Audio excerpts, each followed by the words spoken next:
Thanks very much. It's lovely to be here. So CSEP that Tom introduced is a research centre with 40 or 50 people in it in total, which tries to kind of understand the links between climate science, economics and policy and wider influences on behaviour. Excuse me. We, as Tom said, we have 5 authors, lead authors on IPCC, some of which are science-based and many of which are more economics and policy-based. And there is a whole raft of issues here about the role of academic research in informing behaviour change and shaping communication and obviously having impacts on policy, which we can go into later. What I'm going to talk about today is one example of the economics of climate change. I am an interdisciplinarian. My first degree is actually in economics, but nowadays I describe myself as a recovering economist. Because I'm really critical about some aspects of economics, and especially, and I'm sure Dale would back this up, especially the kind of economic view that you can pull a lever by changing incentives and then change behaviour readily. There's a million reasons why that's bonkers and really limited in its approach, but nonetheless what I'm going to talk about today is some of the economics of low carbon development in cities. So the Stern Review, which I guess many of you will be very aware of, back in 2007, came up with a really, really simple, compelling message, which is probably unusual for economists, on climate change. And it said that the cost of avoiding dangerous climate change would be 1 or 2% of GDP. But the cost of dangerous climate change, if we wait for it, would be between 5 and 20% of GDP. So in other words, there's a very, very simple, compelling logic that says we should be investing 1 or 2% of GDP in avoiding dangerous climate change. 2 big problems with that. Currently, we're investing about a quarter of that amount at a global scale. And the other big problem is that the International Energy Agency has said that all of the investments needed to lock us in at a global scale to more than 2 degrees of warming will have taken place by 2017. So all of those high carbon power stations and so on will have been built by 2017. We have almost no time to avoid 2 degrees of warming, which is a really frightening, depressing statistic. And this relates back to what we were saying earlier about the need for urgent action. We can stand around and argue about different approaches, but really we've got a decade or so to do something radical on climate change. And it's very much with that in mind that we focused on the things I'm going to talk about now. That's a compelling story, but there are 3 or 4 big problems with it. The first one, huge one, the costs of inaction on climate change depend on climate science, and that climate science is heavily, heavily contested. Quite wrongly, in many areas, there are 97% of natural scientists believe climate science and 3% don't. So it's quite frustrating when the BBC feel the need to put one climate scientist up with a climate nutter. And that's not balanced debate or independent debate in my view, but we have to tell the climate science story more compellingly.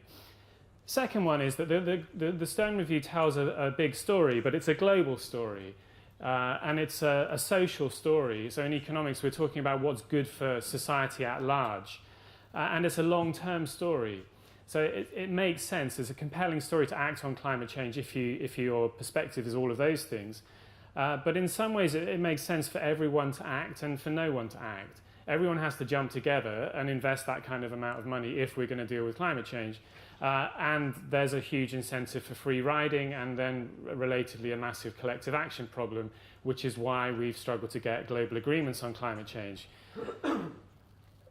The third one is that action still depends on very, very substantial investments in the short to medium term. 1 or 2% of GDP is a huge amount of money, even if it makes sense in the longer term. And as I've said, that level of investment is just not happening. So we ask a slightly different question, which is the one at the bottom.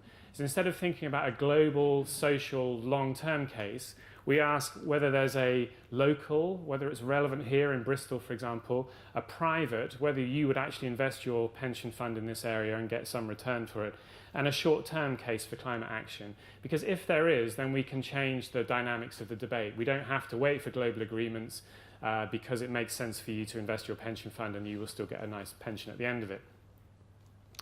And we do that in cities. I'll explain why in a second, but we started out in the UK for Leeds, looking at the economic case for massive investments in low-carbon development in Leeds. It then spread around the UK and has now gone around the world. And actually just this morning I should have been listening more, but on my phone I heard that we got a project in Kigali in the middle of Africa, so we'll have a dot just in the middle here soon. I'm going to talk about one of these today, which is the situation in Peru, because it illustrates some of these linkages quite clearly and hopefully quite in a very applied, engaging way. So why cities? Sorry, this is so text heavy. First one, cities are home to more than half the world's population, and by 2050 we think there'll be another 3 billion people living in cities. 90% of that growth will be in the developing world. The urban population in the developing world is growing by 1.2 million people per week, a staggering statistic. Mostly that urban growth is happening not because of active decisions. There's no urban planners saying this should happen. It's happening because of non-decisions. No one's governing urban development in many contexts. There aren't the capacities to do that. So it's unplanned, unregulated, unstructured urban growth. And that can be massively vibrant and exciting, but it also poses huge challenges. Cities then are responsible for nearly 3/4 of all energy use and all carbon emissions. But they're also hugely vulnerable to the impacts of climate change. So there could be a case for action if you can persuade some cities, and the point was made earlier, we don't have to win over everybody, we just have to win over a few and then kind of start an avalanche. If you can persuade some cities to do something radical on climate change and then it is contagious, it spreads, then actually we don't have to wait for a global agreement. We can do something significant on climate change right now. The problem is that many cities just don't have the capacities to act, either technically, financially, institutionally, and sometimes also socially. So we try and build an economic case to persuade cities that it's a good idea for them to do something on environment and on low carbon development.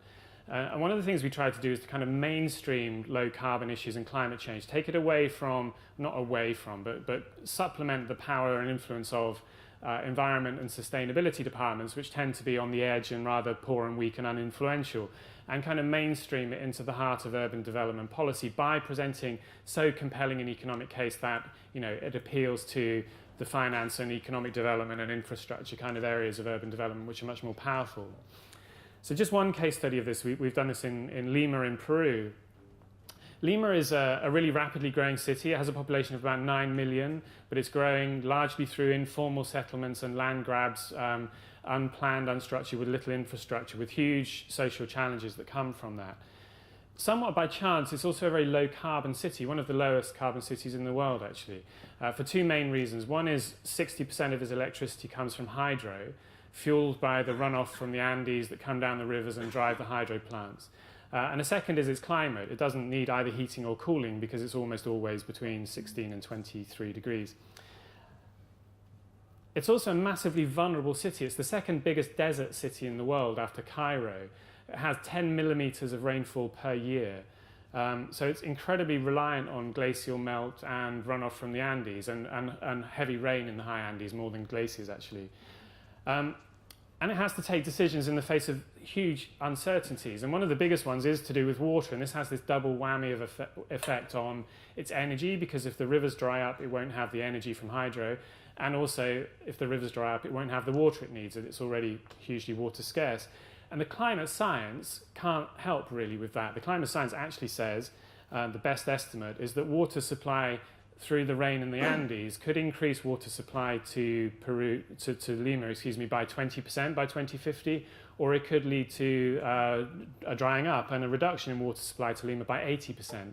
And you know, we like to think that you could draw a nice probability curve and say, well, therefore it's probably going to be 30% down or something. But actually, we just don't know.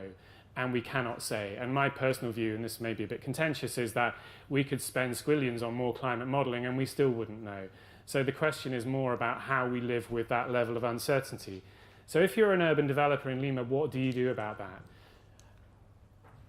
The Peruvians thought this was an incredibly British phrase, and they used to laugh at us for saying this. And I don't quite know why, but it kind of clearly resonates with them. But we said, well, perhaps you should hope for the best. You know, that rainfall will go up and you will have more hydropower and more water. But plan for the worst. Get ready for that future, in the nearish future, actually, 40 years or less away, where you have 80% less water. What will that mean? It will close your city down, basically, or it could do. It could be that catastrophic at a local level. And this graph here, excuse me, this graph here shows the water balance. It's a little bit techie, but broadly, this line here shows where supply and demand are in balance with one another. So there's neither a surplus, which is anything up in this area, or a deficit in water for Lima. And the two different scenarios, the orange one is the hope for the best one. So this is one where rainfall goes up and demand goes down in Lima. And the green one is the hope for the, plan for the worst one, which is where demand increases and supply drops. And if that happens, then Lima will lack 80% of the water that it needs by 2030. That's not far away, especially for infrastructure planning. So our goal was to say, well, what on earth do you do about this line here? How do you address this, especially in an economically viable way? And we looked at two scenarios, and perhaps these different scenarios give you some sense of how hard it is to communicate this sometimes, especially if you're in an independent role as an analyst rather than an advocate. Although, on a personal level, I'm desperate to say, do one of these two, and you can guess which one. So this is the supply side scenario, and many of you interested in natural history will engage with this, because the supply side scenario involves building dams and reservoirs and pipelines in the high Andes, which take water away from the wet side, which goes into the Amazon, and put it down onto the dry side and feed it back down to Lima. So these scenarios largely are to do with draining the Amazon to give Lima enough water. And you can imagine maybe not the individual impact of any one of those projects, given the scale of the Amazon basin, but the cumulative impact of Lima doing this, and then if you imagine a load of other Andean cities doing the same thing, would be very significant. And the knock-on implications socially, economically, environmentally could be huge.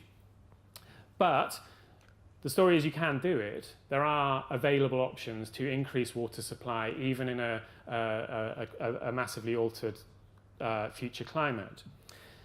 This one is the demand side option, and here we're looking at, can you do the opposite of increasing supply, which is reduce consumption of water through a variety of very, dull, boring things like grey water recycling or low flow showers and taps and that kind of thing.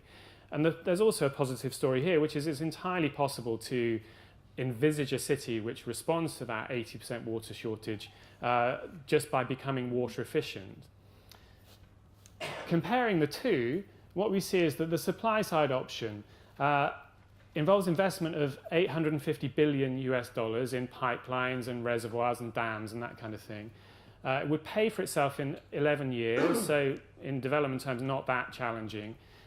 Could be paid for, and this is contentious, with a small increase in water bills, 18%, but over 10 or 15 years. Clearly carries huge environmental risks for the Amazon basin and so on, but has lower political risks because you don't have to mess with people's water consumption or persuade them to change behaviour, and can be done with existing structures and capacities. So they already have a firm that's quite good at pouring concrete and building dams and reservoirs, so they can do this quite easily. And the civil engineers look at this and say, well, it's a no-brainer, we can do that, and it's cheaper than managing demand, which we estimated would cost $2 billion US dollars, so twice the price, would pay back more quickly, could also be paid for relatively easily with lower environmental risk, but requires you to change your political culture and to build institutional capacities to influence behaviour and manage demand, and those, frankly, are just not there. Where it gets kind of more balanced is that by 2050, actually you have to do both of these things if Lima is not going to suffer under that climate scarce or altered climate state. And there's a great saying that some people in my world use, which is, you can choose any low carbon option you want as long as you choose all of them, because we need to do it all to avoid dangerous climate change. And that's the case for Lima by 2050. So that's the kind of stuff we do, present an economic case, where that blends into advocacy. Clearly, I think many environmentalists would look at the demand side and say you have to do that first. It's the lower impact option in various ways. It's probably socially more equitable too. But capacities are not aligned with this transition, basically. All of that feeds into this new report, which came out last month, actually in September, the new Stern review. And I'll just finish for a minute, if I may, on where this sits in the wider international landscape at the moment. So this was led by Felipe Calderón, the former president of Mexico, and had Nick Stern on the panel and a variety of other bigwigs. And the aim is to present this kind of economically compelling case that we can do something about climate change. And it's part of a bigger story which is trying to replicate the Copenhagen situation up to the point of the summit, hopefully, in time for Paris next year, where the climate negotiations take place. So we're seeing this kind of informal attempt to align all of the stars so that when we get to Paris for the climate talks in just over a year's time, the economics won't be the obstacle, because there's an economic case for action. And the technologies won't be the obstacle, and that a variety of other things will be in place and preconditions will be created to enable a global agreement to take place or to be secured. Hopefully that will happen. In the absence of that, then hopefully by examining the kind of economic case for action and investment in cities, we've put forward a viable way forward, or something that could make a big contribution even in the absence of a big global agreement. Thanks.